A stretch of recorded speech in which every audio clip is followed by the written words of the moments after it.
We There are we go. live. This is the second edition of our first podcast, Max and Greg's podcast. Two, we did another one on my channel and Greg's channel, so go and check that out if you haven't watched it. This is going to be a little bit more in depth on girls flaking or just people flaking in general. We're also going to go in depth of just kind of like mental health awareness for male and female, and just anything else we could add, like combat sports. We'll do that. Greg, would you like to say anything? Yeah, so I guess we'll just do a little rundown in case they didn't watch like the first, podcast. I'll just do a quick little intro. So I'm Greg, got several years, experience in like boxing, jiu-jitsu, some dating and stuff like that. And, I make YouTube videos and TikToks just for shits and gigs. Sweet. Awesome. And I've been doing martial arts on and off for 5 years. Currently a new BJJ Academy, which I'll reference in one of those later videos. And I've done striking for about 2 years now. And red pill experience, experience in fake friends, and as well as narcissism. So, yeah. Yeah, great stuff. I guess we can kick this off actually, and because I recently did a debate. It was kind of like red pill versus black pill, even though I don't really stand with like red pill or like black pill. But I was debating Stefan, aka the Educated Tyrone, on Alex's Playing with Fire channel, and I think it was a pretty good debate. I know, Max, you tuned in, right? Yeah, I did. Definitely tuned in. It was a good debate. Good one. I was gonna mention you like flakiness for in general for young men in their 20s or other people that get flaked on, or guys that try to go on dates with girls and they keep flaking on them. So how do you feel about this, and what's your opinion on it, and what do you think is the big cause of it?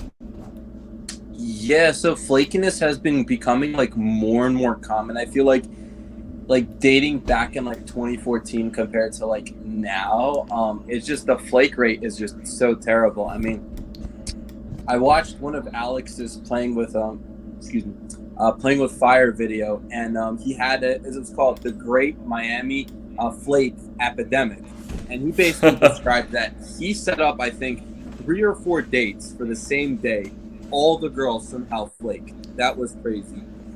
And I kind of That's very crazy. Yeah, isn't that nuts, dude? And I kind of share nuts. so pretty much I think I set up 3 dates on the same day just to try it. Like 2 girls flaked straight up, didn't even bother rescheduling. I think 1 girl kind of came with a concern. We rescheduled. I think we met somewhere down the line, but it was just crazy how flaking has just become acceptable. Now, one of the worst types of flakes, I think, is when they just don't say anything, and you're kind of you try to confirm the date, and they just kind of go off the face of the earth. You might hear from them at some point, you might not. So I don't know, based on your experience, Max, what would you say is the most annoying type of flake? I mean, the most annoying type of flake is when you're scheduled to meet up for a date or anything like that in particular. This hasn't happened to me in a while, but a couple years ago, scheduling a date, and the girl just completely ghosts. If she comes up with some bullshit excuse oh, I'm at my sister's sick, or I'm busy, have to go to work, I'm whatever. That's before I had kind of an abundance mentality, but I just I don't play those games anymore. Even if I could go on a date with someone like that, I don't bother. It's just a waste of my time. And also too, it has to do with the interaction of how the interaction was. So if I kind of gave off vibes of just being weird, I truly didn't have a connection with the girl, the flake rates usually go up. But if you look a girl in the eye and you have chemistry, the flake rates usually go down because she actually likes you. And that's one thing red pillars don't really talk about, is you gotta take a look in the mirror. Some things the gym can't fix. There's a meme of some ugly lizard face guy. The lizard people, yeah. No, I know it's exactly what you mean.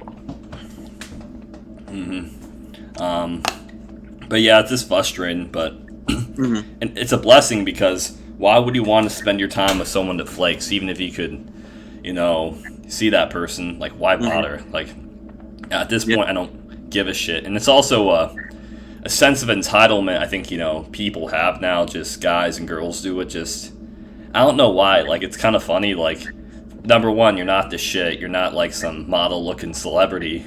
And two, like, who are you? Who do you think you are? Like, you're lucky I'm like even acknowledging your existence. I'm kind enough to take time out of my own schedule for you, inviting you, and you do that to me. It's just immature. Yeah.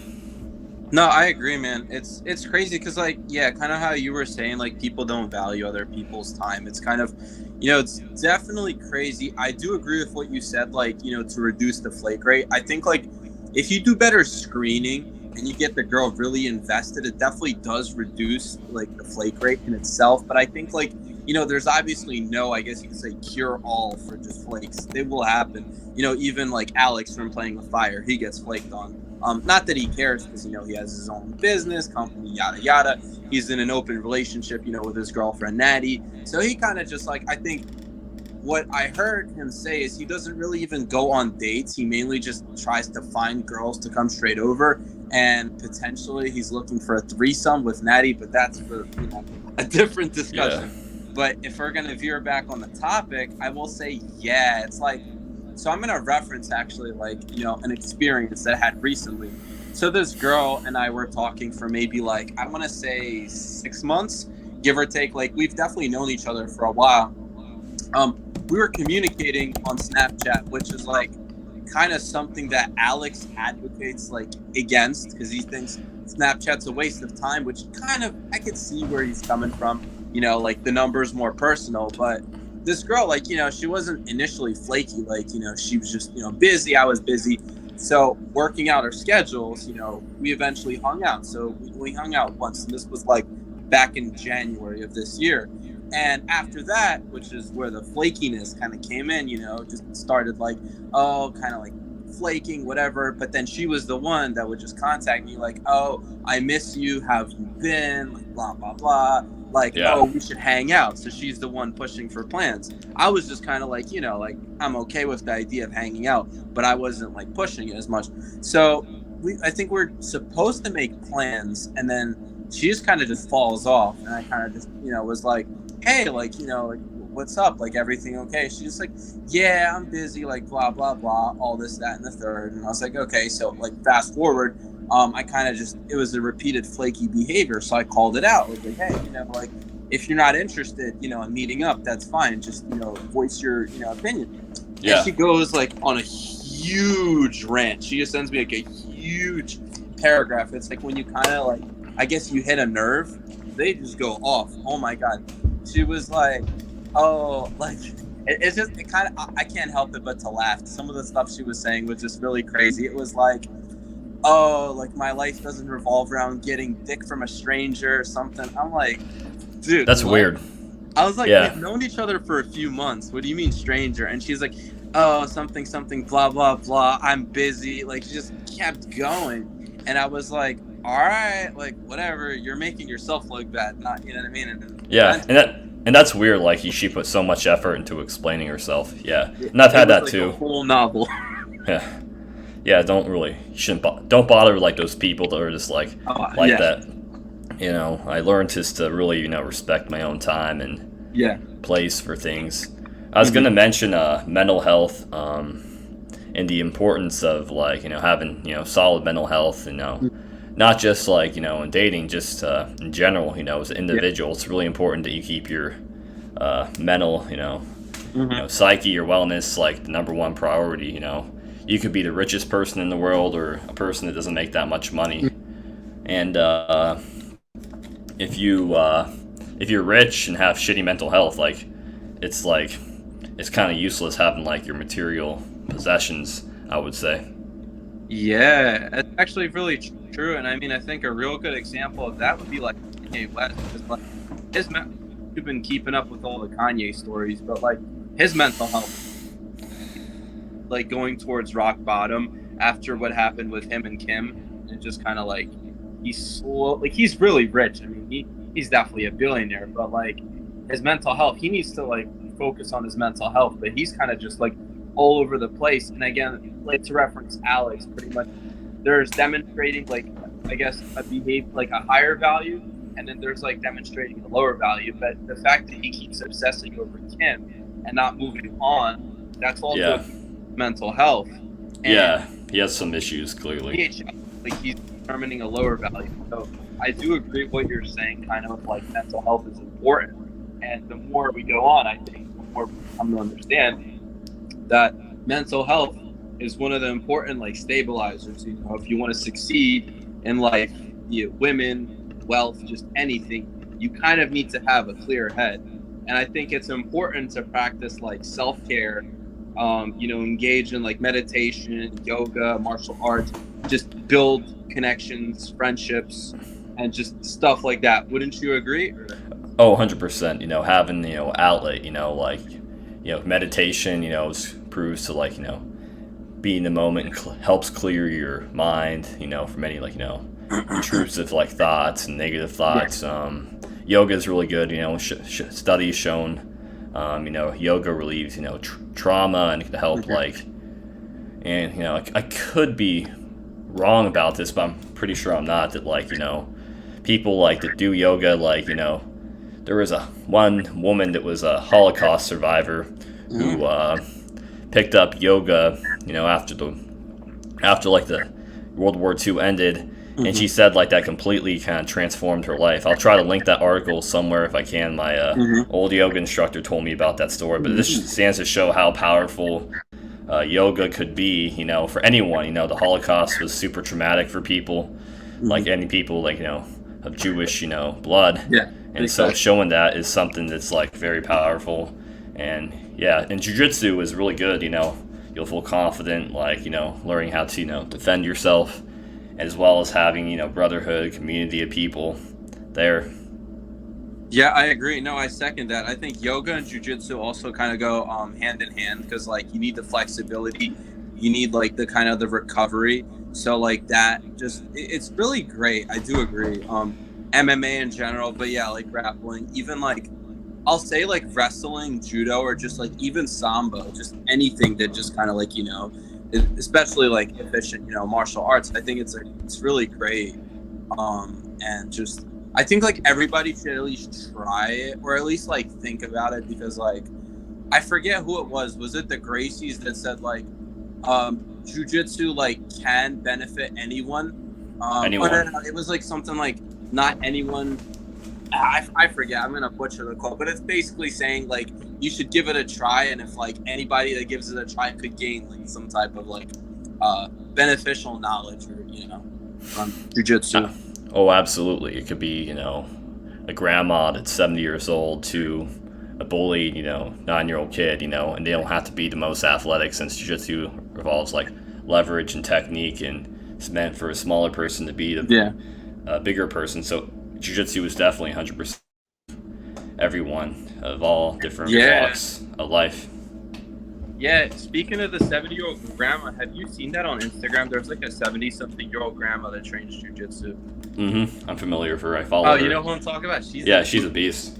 I was like, I seen her rolling. I was like, yo, that's crazy. It's insane. Same. Would not want to be, you know, would not want to look at her the wrong way at a bingo. Oh, hell no. Hell no. That wouldn't be good. Oh, man. Yeah, but no, it's really great how like all walks of life can just come together on the mat. Like that's kind of what I like. Like one of the first things I remember is when I walked into my academy, you know, I saw like, you know, kids as young as like, I mean, not counting the kids classes, you know, I think in an adult class, it's maybe like some 13, 14-year-olds. And there was an 11-year-old, I think. He was with the adults, but he was training for like a while. And people like in their like 60s and even older, I know, like, so it's like everybody can just come together and kind of like connect on the mats. You know, it's great. Absolutely. And it's really incredible too. Like, you know, everyone on the mats, it could be guy working on Wall Street to like the janitor at a local school, just like everyone's kind of equal on the mats, and it's like a community, and everyone has respect for each other. Yeah, I love that, especially, you actually, it's crazy, man. You never know sometimes who could, like, stop by, because, like, there's this, like, wrestler, I think his name is, like, Bo something. You know who I'm talking about? Bo He's, like, Nickel. an MMA too. Bo, not Burnham, what is it? Bo, I gotta look this up. I'm actually gonna look this up alongside. Now, like, this, like, really great, he was, like, a D1 wrestler, and I think he's in MMA too. But he dropped by my academy. Unfortunately, I missed that day. But then I just saw, like, a group photo, and I was like, yo, I know that guy. Let me see. Bo wrestler. That's so Bo cool. Nickel. That's the guy. Bo Nickel, yeah. College wrestler. Yeah, I'm familiar with him. Dude's a beast. But, yeah, apparently he stopped by, like, Saga Jiu-Jitsu, which is my academy. And I guess he had some really good roles with people. He seems like a really nice guy, too. But, like, yeah, it's, like, great how, like, there's always that connection. Like, always like a small combat sports world like UFC and like jiu-jitsu, everyone kind of knows each other. You see like people like Dustin Poirier or just this old gym I trained at, a guy named Alex Hernandez in UFC. He used to train at my old gym, and he was like ranked pretty high. So it's like a small world for sure. Yeah, dude, it's great. I love it, and I love like going against like different types of like people, different experiences. I think it's good, especially if you're looking to compete, and that like self-defense aspect of it. Because like if you're in the streets and you're attacked, you can't just be like, oh wait, hold up, like let me butt scoot or something. It's kind of like you're fit. You know what I mean? That meme. Yeah. Jiu-jitsu guys, when you break into their house, they're like, hold on, come down here, bro. And that's one thing I don't like about jiu-jitsu is like I hate how everyone just like thinks they can get away to scooting on their butt, which is fine in training, but like you should have at least some good like takedowns and like some wrestling or judo or boxing that you're gonna be in the street too. I agree, exactly. Stand up is important, and it's crazy how like like the different I guess you could say jiu-jitsu meta is evolving, because like different competitions and stuff. And well, actually, here's something crazy. So like the Danaher Death Squad, right? Yeah, I'm familiar. Gordon Ryan, Nicky Ryan. Yeah, that one guy, Oliver Taza. Yeah. Yeah, so my coach actually went up against him in one of the, I think it was a fight to win, or it was a crazy match. I think he got submitted with a heel hook, but like that is just it's like some people are just like really talented though. Like some people just have natural talent and they're fucking beast naturally. Yeah, I was bewildered, but I mean, going back to like the whole mental health thing though, I will say like jiu-jitsu definitely does help with mental health. Like I think like statistically, people that were like surveyed said that like they experienced less like trauma responses, like depression, anxiety, stuff like that once stepping on the mat. And it's like jiu-jitsu can't really replace therapy, but it can be a perfect kind of like component if you combine like actual therapy and then just jiu-jitsu, because it's like you're kind of like taking over the skills you learn in like real therapy and you're applying it on the mats, and then you're kind of taking what you learn on the mats and applying it for sure off the mats. It's like really, it's just great. I love that part of it. I know what you mean, Greg. It's like psychologically, like like hyper awareness and just like jiu-jitsu, like muscle memory, like just like it really helps you focus and concentrate. Definitely no psychologist or neurologist, but I think it like your brain neurons and like your, like I said, muscle memory, and it does like improve your mental health in a few aspects that way.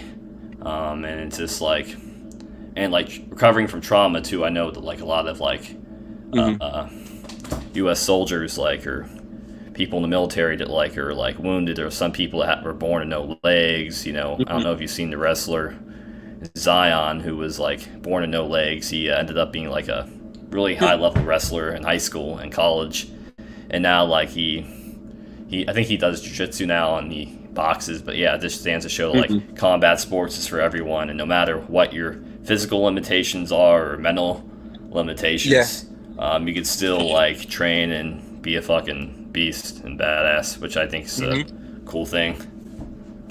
Yeah, that's actually cool. No, it's really crazy. I'm not too familiar with Zion, but it's kind of funny because Zion sounds a lot like Zion, which is like another gym that I train at. And like the head coach, I believe Steve Austin, he was talking about something like how he used to have like a disability where he could hardly walk, and he was kind of born with like a defect, but somehow he managed to overcome it and like kind of like, I guess, using like PT and some kind of exercises. And like you almost wouldn't even be able to tell. And he went from like I guess semi-disabled kid to like a really beast of a black belt. So like it's a pretty inspiring story.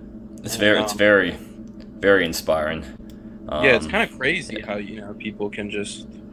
It's insane, man. It's just like any like physical limitations, and this like I know people that come up to me, in training that like share a lot of their kind of life story and personal information, which is like.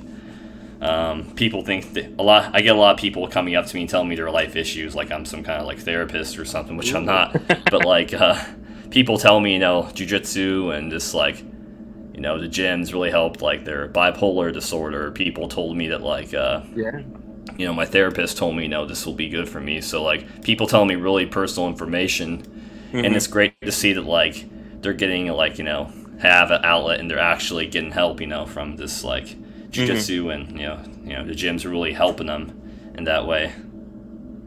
Yeah, no, I agree, man. It's a really great place, and it's like everyone's there to just help each other. I know we kind of covered that in the first podcast, but like to kind of reiterate, yeah, it's like it's great when other people want you to be successful, and it could be with anything, be in dating, excuse me, like the like, for example, the Playing with Fire group on Facebook, like, just people constantly helping you, like, people post and they're like, hey, how's my text game? Like, analyze this. Like, here's what's happening. And it's kind of like how you were saying, like, people come to you with, like, their trauma and stuff. People on that forum kind of just, like, like, I have some guys message me because they've seen my, like, lay reports and stuff, and they've seen some other stuff. They're like, hey, Greg, so this is what's happening. What do you think I should say? And I kind of felt honored. I'm like, I'm not like a dating coach, but like they're coming to me asking for feedback. And then when the stuff that I tell them, if it works, they tell me like, oh, like, thanks, Greg. I kind of, I sealed the deal thanks to what you were saying. I was like, well, I feel honored because I'm like, I'm kind of playing around with stuff myself.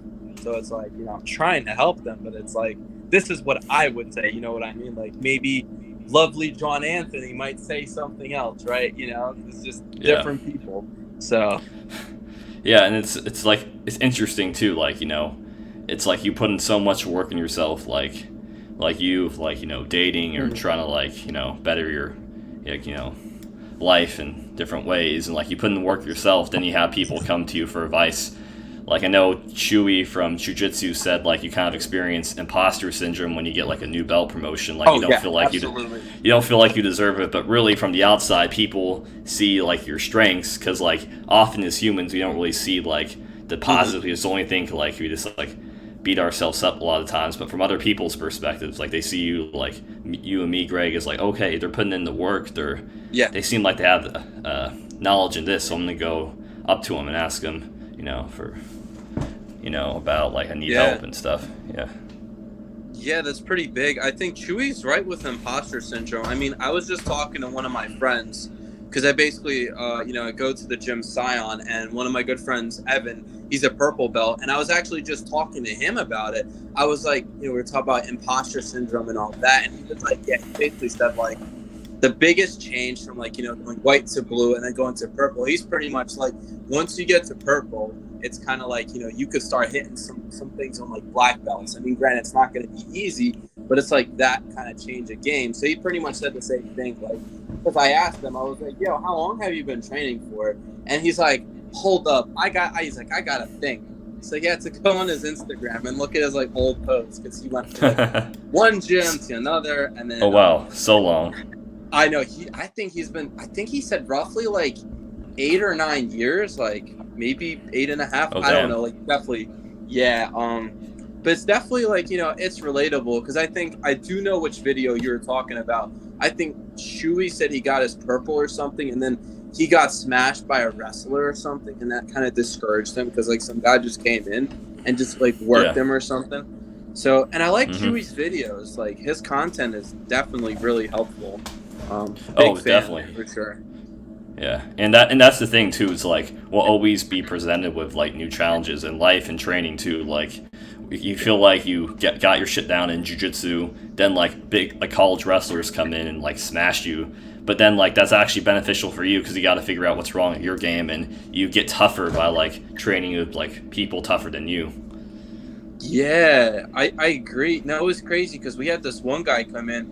This guy had like energy out the ass. Like he was doing backflips. I shit you not. Like after training, everyone's sitting there tired. He's just like backflipping. I'm like, this dude's like a whole acrobat. I was like, holy shit. But like I was rolling with him and he just kind of like, he just kicked my ass. And I was like, yo man, like, is he used to wrestle? He's like, yeah, I did some wrestling. I did some judo. I was like, damn, and you can backflip, shit, dude. It's like fucking crazy.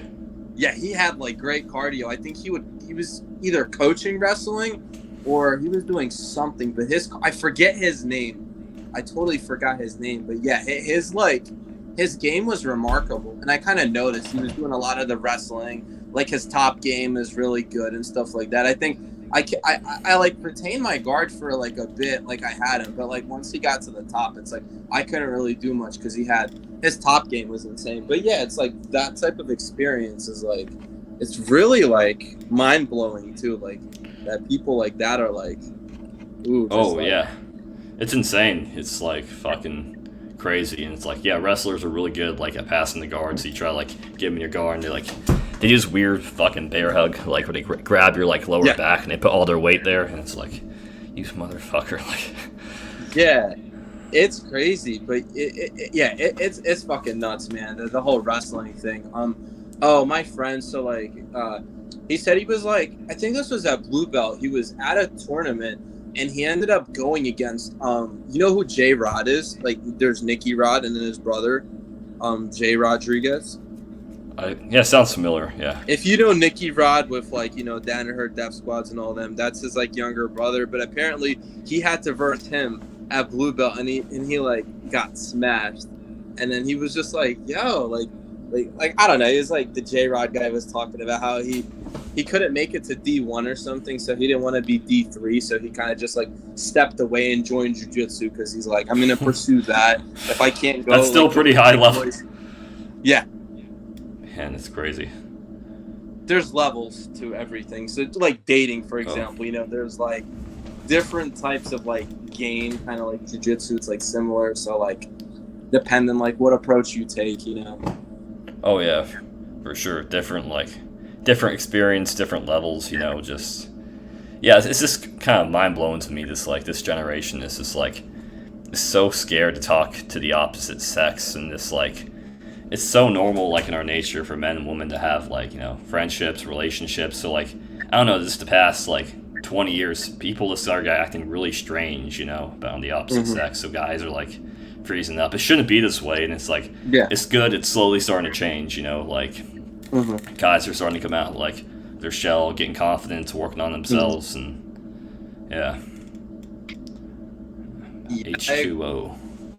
I agree. Yeah, I think it's like tough because like some people suffer from like social anxiety, but I think a lot of people don't want to like do exposure therapy and just face themselves with hard challenges. I think some people, yeah, you know what I mean. Like, I think some people just want the easy way out. I'm not saying everybody's like that, but I know that some people would be like, would you rather cold approach that girl, or would you rather just be like, oh, maybe she'll be into me, maybe someday, never, but it's like absolutely. Risk. You got to take the risk in life, and I can't tell you how many times I've embarrassed myself just like in the past trying to talk to girls, and like, but like at the end of the day, are those girls like still thinking about like that embarrassing moment I did like 5 years ago? No, they don't give a fuck. So like we're taught in society, it's like, oh, people care, like, or people are gonna remember, but no one gives a fuck. So like if you approach a girl in the mall and it doesn't go how you planned, who cares? Move on to your life. At least you got that experience out of the way. And honestly too, like, girls really appreciate you like talking to them and approaching them, not like in a creepy way, but like they appreciate you know, that courage and the confidence, you know. At least I agree. my experience, and I'm sure like you did plenty of cold approaching, you told me over the years, and just yeah, I've done a lot of cold approaches. Oh man, it's funny how you said that. Coming up to girls at the mall. Oh my god, the amount of times I've gotten rejected. I think at one point my friend and I approached a 2-set, and then we come to find out we got fake names and everything. So that was kind of fun. Fake names. Yeah, because like we knew the same people, so like we're talking about people that we might have known, and then we try to look them up on Facebook, not even in a stalker way, just out of curiosity, and then we come to the conclusion, wait, they gave us like fake names, whatever. It was funny. My friend we were working up the courage to talk to them. We were like, no, we're not gonna do it. The mall was closing, and then the one with security was like, yo, mall's closing, and I'm walking. I didn't want to do it. My friend kind of like helped. He kind of just like, he said, fuck it, we're gonna do it. I'm like walking, I'm like, hey, and then he already approached. I was like, okay, fuck, I'm gonna back him up. I'm not gonna like pussy out. He already did it. And then right before the mall closed, come to find out, the fake names. But it's a great story to tell. That was probably almost 10 years ago. So I think my game has evolved since then. But yeah. Gregory in high school days, like just going out and approaching. Literally, emo scene kid Greg. Oh my god, it was crazy. That'd be awesome. Dark times, right? Yeah, I mean, like, I wouldn't say dark. It means, like, kind of our beginning as, like, adults, like, just going out there and just like, kind of finding ourselves in a way. But just looking back, just, like, some of the stuff I did in high school was kind of embarrassing, and just... Yeah, been there. It was funny. But, like, I'm thankful I don't really have too much regrets. Just, like, social interactions, like, even, like fake friends. Like, I learned from that, and I learned, like... who to trust, who not to trust, like in my close like friend circles. So like, life's all about like learning in that way. Yeah, it's kind of crazy. Yeah, fake friends. That's a big one. It's just tough because like you try to surround yourself with like positive people. You want to make like really good connections, but like you can't always like just like read people. Like sometimes you think you know someone, and unfortunately. It's not who you thought they were. Oh, it's for sure. It's like some motherfuckers, like, they play mind games, and this, like, over time, you slowly start to realize, okay, this person's, what is this person? Then, like, you go on YouTube, and like, this is traits of a narcissist, a covert narcissist, and you get woke in that way. And then, like, these people are just, like, you find out, once you have that information, it's for life, so you know who to avoid, and like these narcs are just straight up clowns, fucking fake. No, I agree 100%. I totally agree with that. Even female narcs, the Jezebel, female.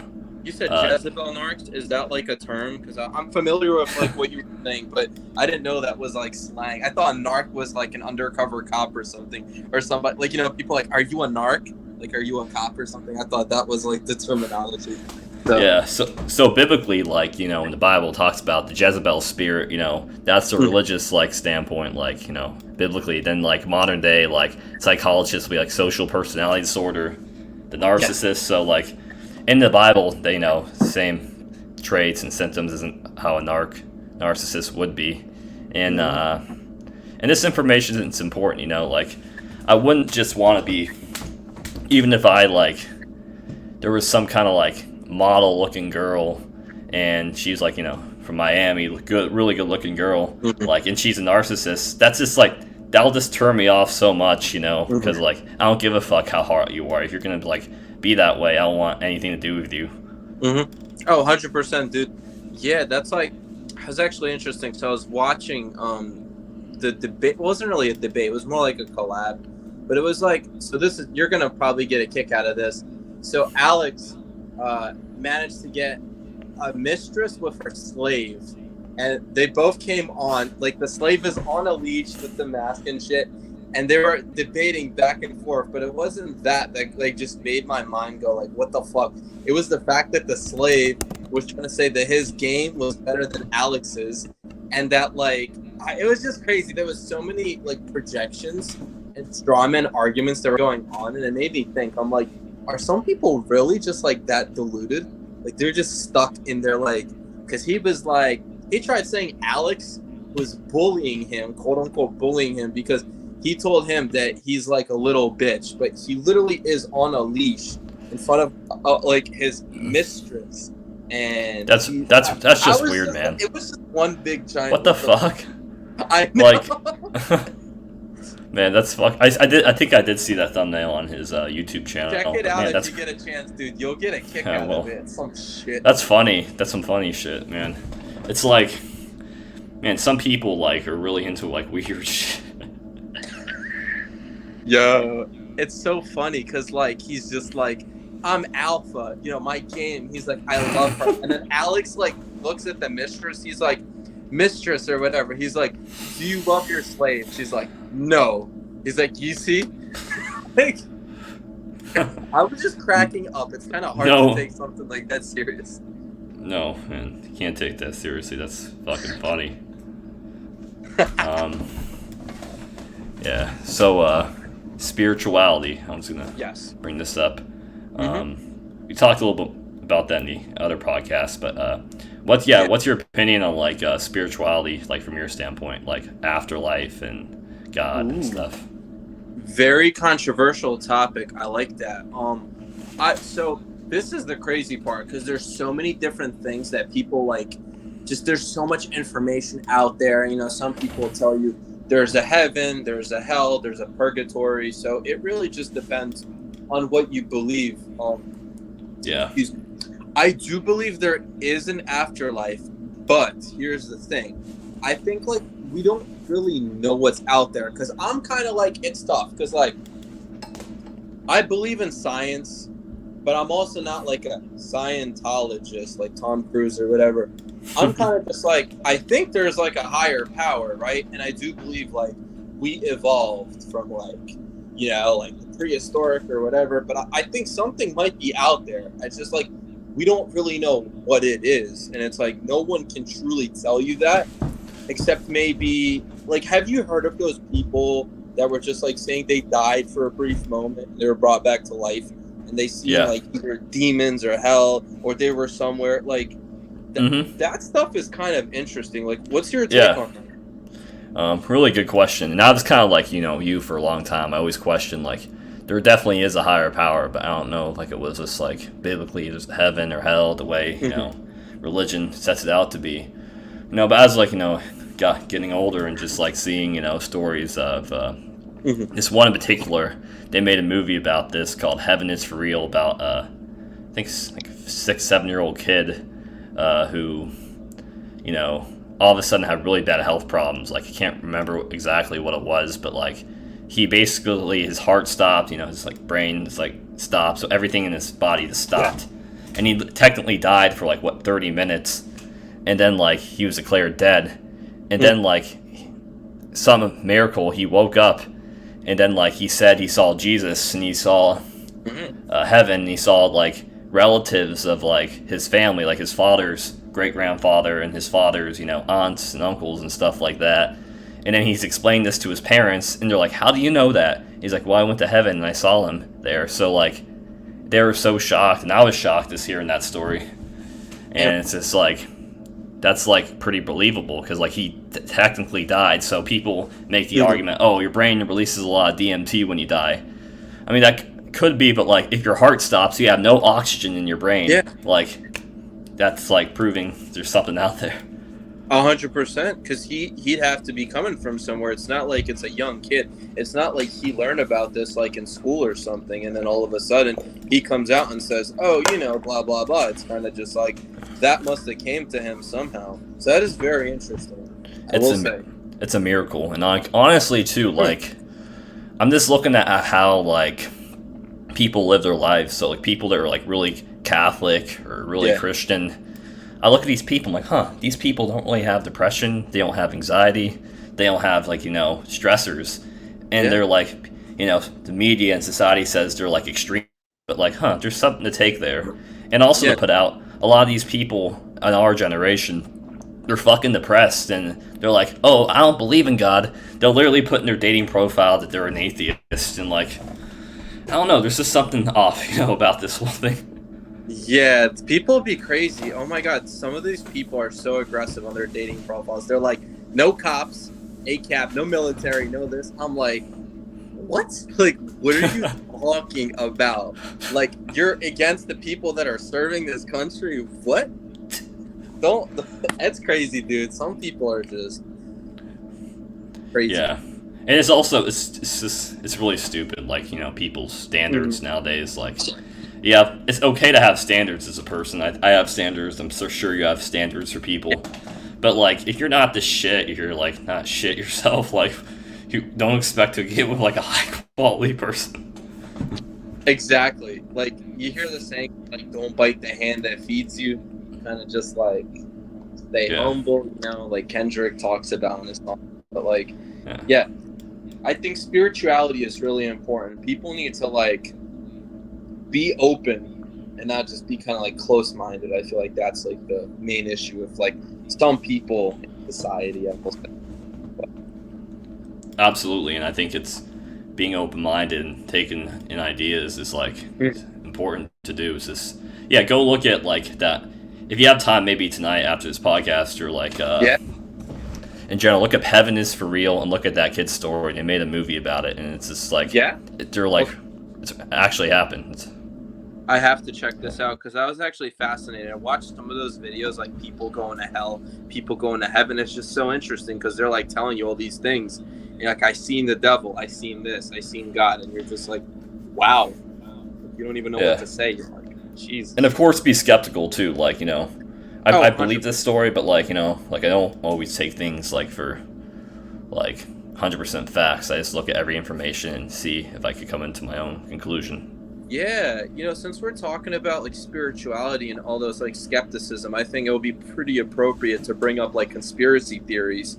But like, for pretty much like those people, they're kind of just like, I was abducted by aliens. And again, this one is really controversial. The tinfoil hats and all that, the Alex Joneses and the Eddie Bravos are lining up. But like, you just watch these documentaries and these people are like, I saw them, this and that, whatever, I was this. And then some people are like, oh, I might believe that. But obviously some people are like, well, what if? Because again, it's a conspiracy theory. So there's limited proof. Like, we've seen maybe some pictures of UFOs, right? We've seen maybe like those cryptids and those mythical creatures. Like, you've seen some pictures of the Loch Ness Monster or whatever they perceive to be said Loch Ness Monster. So something could be out there, but it's like, we still can't fully, like you said, be skeptical. Like, there's still that possibility that it's just bullshit. But yeah, I know what you mean. It's like, you feel me? Yeah. There's like a little bit elements of truth and unknown about. Let me adjust this shit for a minute. Unknown about what's out there alien wise, or just truth about governments and political parties. Right wingers saying, oh, the deep state, and then left wing people always think right wing people are terrorists. It's just pretty much. Yeah, it's just a mess, man. It's just like, I just don't know if it's like what to believe anymore. Alex Jones, he's crazy. He's just like, he says some stuff. Maybe there's some stuff he says is true, but like, I don't know. It's just like a stretch. You have people like David Icke, who is like another kind of Alex Jones guy in the UK, and and then you have people that are just straight up mentally ill. You have people like people. Vice did a documentary about people getting gang stalked, and I believe like actual like gang members stalk people, and like maybe some like people could be targeted by the government if they did some illegal shit or something. But I don't know. It's just, I just seen videos of this people just fucking like, oh, this person like is he's stalking me, and like the whole government's out to get me. It's just like, that's called paranoia, and it's just, that's a real mental disorder, and just like, there's very little evidence to your claims. And paranoia, you got schizophrenia, which is another mental health, like hearing voices in your head, seeing like visions aren't really there. And and those people claim to be woke, but they're really mentally ill, which is sad. Like, I've known a few schizophrenic people. I mean, some are more visibly, I guess you could say, crazy than others. But like, it's a shame, man. I mean, especially if they're not like getting medicated or something. Because like that, you're hallucinating. It's tough because then they put you on antipsychotics, and then you got to deal with that, and then it's like the side effects. So it's like I kind of feel bad for those people in a way, but at the same time, it's kind of like, I mean, it depends on the person. As long as they're not like Yeah, a shitty person. But like it is, you know, pretty crazy. Pun not intended. Yeah. But. In the past of mine, I just some people I know like got off medications and they helped themselves with just natural remedies, and that could help people. But like, if medication's their option, take it. You know, I always want the best for people, and honestly, just like the whole conspiracy thing, like I don't know, man, like. People get facts and they try to like grasp them and like, hey, maybe this is something the government is not telling us. But these people, that's all they post, and like they're like so paranoid about the world, you know. Like, and some are legit, like fluoride is in toothpaste and it's not good for you, and there's pesticides out there, which is true. So all that stuff's valid. But you know, people, other stuff they talk about is this, I don't know, just like kind of paranoid people, and they just like live in fear, and it's just. I don't really want anything to do with that. Yeah, chemtrails and shit, all that. Yeah, there's a lot of crazy stuff out there, man. It's a shame. It's a really big world, you know. You never know what's going to come out next. Fucking. Yeah, I kind of like this style of podcast. We're just kind of like talking about important topics, you know. Yeah. It's just like pretty cool. Yeah. Not that the first one was bad. I think this one came out a little bit better. I think it's just more organized. I feel like the first one was good. I liked it. Yeah, we're just getting experience under our belt, you know, getting more comfortable. 100%, exactly. The third one should be better than both of them, so, you know, just keep going fucking each time. Like, you're kind of, you know, you're learning, obviously. It's like, you know, start as a white belt, you don't know shit. You get to blue belt, you're like, okay, kind of know a thing or two. Once you're pushing purple, you're kind of having a, like, solid base for everything. Kind of like same thing with the podcast. I just look at it as, like, it's like a totem pole. You're just going up, so it's definitely... Yeah, I'm not even like a one-stripe white belt, just figuring the StreamYard shit out. Yeah, I don't even have any stripes on this. Audio troubles. You saw like the audio troubles on this, like that was weird. Felt like I was like drunk or something. Like, whoa. Yeah, I heard that. That was like interesting. Fucking troubleshooting. Yeah. Speaking of which, I have this on the shelf. This old white belt. Oh no shit. 4 stripes. It's 4 stripes, you know. I got my blue belt. You went through all 4, yeah. Because I know some people, they go... I mean, I've seen people go from 1 stripe white to blue, 2 stripe, 3. Like, you don't have to get all 4. That's interesting. Yeah, I have them all this shit here, just like on the shelf. Oh, you had the combatives belt? Yeah. I was at a Gracie school, and I have all these, like, self-defense, like... You know, I got lucky. I was like taught, you know, the headlock escapes and just like clinch work and just like that whole red zone, green zone thing. Yeah, I'm familiar with some of the concepts, so that's pretty cool. Yeah, and this is the first tournament I did. Colorado State Jiu-Jitsu Champions. Ooh. I lost 2 matches. I got my ass kicked, but I just remember this being here. Is that a patch? That's cool as hell. Yeah, I think my dad like bought me this patch from this like guy on the stand. But yeah, it's just memories, a lot of lessons learned, you know, white belt and I like that. Yeah, man. I mean, I'm still a white belt, you know, almost 3 years later, so you know, definitely a lot of lessons to be learned. Have you competed in the past? You know, I'm not like a big competitor myself. I was supposed, I almost competed. I was supposed to compete in this Good Fight tournament let me see, was it last year or was it? No, wait. Yeah, no. It was last year. I got really sick, so I had to pull out, which kind of sucks because I really wanted to compete, but I had to. I was like, I'm not going to be one of those guys that's going to compete sick, obviously. So it sucks because I paid for it, you know. And my coach, everyone was like, "Oh, Greg, where were you?" I was like, "Dude, I just like," and I got really sick. And I'm like, that sucks. That's always the worst. That fucking sucks. That was going to be my first comp. Yeah. So I plan to maybe compete in the future. I'm just trying to find like a good local tournament. So if something comes around. Yeah, I think the local tournaments are always the best. Like the this American State Jiu-Jitsu, and you got Naga. Fuck the IBJJF and those other shitty ass organizations, because I don't know, this guy I knew from training, you know, he hit this beautiful perfect sweep and like he wasn't even gripping anything illegal, and they still like DQ'd him and said, "Hey, you're disqualified." Like, so like these are stupid roll bullshit tournaments. Damn. Yeah, so but I do like the small ones are probably the best, and that's what I was thinking. I know I'd rather compete at white belt than if I get to blue, because I know if I get to blue, I'll get destroyed. But like at white belt, I feel like, you know, there's a higher chance of me doing well, especially like, I don't know, if I go up to like, let's say 185 and under, but I don't know if I like, because the ultra heavy, thankfully I'm not ultra heavy, but the more higher you go, it just gets like even crazier. Like the absolute, I would not compete at absolute. Fuck no. Fuck no. No. My back is gonna be like, Greg, don't fucking do this to me. No. You're like 180, right? Yeah, I'm like really close to 180 right now. I think like if I were to go down, I probably would do 170 and under, but I don't think it's worth me cutting to 155. Like, oh no, fuck that shit. That's horrible. What Khabib does. He chills at like 200. He has to fight 155, and you get freaking Khabib. Like it's crazy. But yeah, exactly. There's no point. As a personal trainer, just like talking about like, you know, putting on like muscle strength and like your BMI index, like, you know, your weight height ratio, and I know you make videos about this. Like, would it be healthy for us to cut down to 150? Fuck no. So I'm like what 189, 188. So like I would compete at 180 or 185. It wouldn't make sense for me to go down to like 175, you know, and just like deprive my body, because like, you know, your whole nervous system, like your needs, you know, magnesium, potassium, and you know, sodium, and like a lot of these guys, you know, they do these weird like weight cuts where they put these suits on, they get like drain all like the, like, you know, amino acids, you know, nutrients from their body, then they go out there and compete and they're fucked, you know. No, that's really stupid, you know. No, I totally agree with you. From like, you know, obviously you're, you know, personal trainer and stuff like that. I'm a future personal trainer. Personal trainer. I get certified. Well, you have experience in nutrition, so.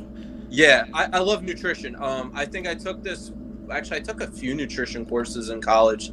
There was one where like they give you an assignment, you have to track like what you eat, and then you have to do like the macro breakdowns, like what it is, and you have to put like your height, your weight, and then the teacher like analyzes like what you eat. I mean, not necessarily like if you're eating healthy or not. Ideally, you should be eating healthy, but they look at like the macronutrients. Like, did you properly identify what was in it? Can you just, you know what I mean? Yeah, so fats, proteins, and carbs. The amino acids and kind of how you were saying, magnesium, all that stuff. Yeah, I think like in the future I will do like a mini cut, but not like for a tournament. I think once I get to a point, if I get over like 20% body fat, I will do a little cut, but I'm not going to go super, super low. Like I'm not going to go to like 10%, you know? I'll probably just try to hit maybe 15% and then go back up, you know? But that's just like a mini cut. Right now, it's not in the books. I think that's going to be somewhere down the line, you know? At least in my eyes, yeah. Yeah, smart idea, Greg. Wanted to talk about, too, being at peace as an individual and peace of mind. And I think that's very important to have, and always striving to have peace in your life. Yeah, being at peace, that's actually a good one. This might be the last topic, but like I feel like we can have like a good ending statement by like, so like kind of you were saying, being at peace. Like, what does that resonate to you? What do you feel like is the true definition of like being at peace? The true definition of being at peace is knowing that I'm safe, I'm healthy, I'm strong, I'm happy. Just overall looking at gratitude in my life and not getting mind fucked. Just not just constantly thinking of the past or the future. Just being in the moment. Author Eckhart Tolle talks about, you know, the power of now, being in the moment. You're not in the past, you're not in the future, just being at the moment now. And just like, I think being happy about, you know, material possessions. So like not like relying on like a girl or just certain materials, like for like the newest like Xbox or the newest car. I just like perfectly relying on like very little things makes me like pretty at peace, you know. Yeah. Because it shows like gratitude and me being thankful for the things, you know, I already have, you know, and just, you know, that's my way of peace and like good mental health too. So taking care of myself in a routine. So yoga, you know, meditation, shit like that. Yeah. What about you, Greg? Yeah, dude, that was really great. That was well said. Yeah, I would say inner peace Thanks. is like, yeah, being self-aware. I would say being able to like control your emotions, to channel your like inner, like your true aura, I guess you could say, or chakra, depending how you look at it. Yeah, don't rely on anybody, like girls. You know what I mean? Like you can count on your friends and family, but most importantly, you have to be able to count on yourself. If you can't count on yourself, no one can count on you, and you're not going to be able to progress. You're going to be forever stuck. Once you kind of like leap over that, like kind of like that like barrier or whatever, you know, you kind of just open your mind and you open everything, kind of how you were saying, the power of now. Which, funny enough, there's actually a song called "The Power of Now." It's by Steve Aoki, and I think it's actually about like, you know, him being at peace, or like him doing some kind of meditation. It's actually very interesting because the music video for it's pretty great. But yeah, man, I would say like, yeah, being able to just be yourself and just to be open to new ideas, to be able to channel your thoughts in like a controlled but like, you know, articulatable way that everybody can understand. And it doesn't matter if they agree or not. It's just the fact that you're you're open to new ideas and you're putting your stuff out there. That's the way like I look at it. Yeah, absolutely. And always evolving as a person, and just like just taking in new information, and also knowing too that like just like constantly affirming yourself. I'm strong, I'm worthy, I'm happy. You know, they have like confidence. guided meditations I listen to saying you're strong, you were happy, you were loved, you were at peace. That's super, you know, good for your subconscious. It's because you are what you take in. Yeah, because like if I just like was on my computer looking at like just like sketchy things all day, or just like weird stuff, or like porn, or just you know, toxic like news media and stuff, conspiracies, it's gonna like put my, you know, it's gonna go in my subconscious, and like slowly my mental health like declines if I just look at junk. Yeah, it's a shame, man. You're absolutely right. You gotta be aware, you know. But yeah, brother. Yeah, I think we covered all these, you know, topics, and that was great. I think this was like way longer than the first one. I think this was awesome, dude. Yeah, we're coming up on an hour and 57 minutes, and like, yeah, it's a good chance for, you know, both our audiences get a chance to know us on a personal level. I'm not really a big fan of like, you know, scripted like, you know, shit of us like saying this, saying that. You know, people get, you know, to feel for ourselves and personalities, or otherwise, you know, wouldn't give a fuck about watching us if they don't know us or they can't vibe with us, you know. Exactly. Yeah, we're cool. the real deal, you know. We don't sugarcoat things. I think it's really nice that we could just kind of put out like the raw truth, you know what I mean? Some people like us, some people won't, you know what I mean? We're all gonna have haters, but at least we're getting our message across. That's the main thing that counts. Absolutely, and that's a beautiful thing, man. Yeah, I think we're gonna end this right here. Who else? No one tuned in. Greg, you know, pleasure as always, and great stuff. Yeah, I'm gonna end this right now, and I'll upload this. Cool. Yeah, dude, I'll get it up probably on my channel sooner or later. I'm probably just gonna, if you can't send it or whatever, I'm probably just gonna do it by increments. But yeah. Yeah, awesome.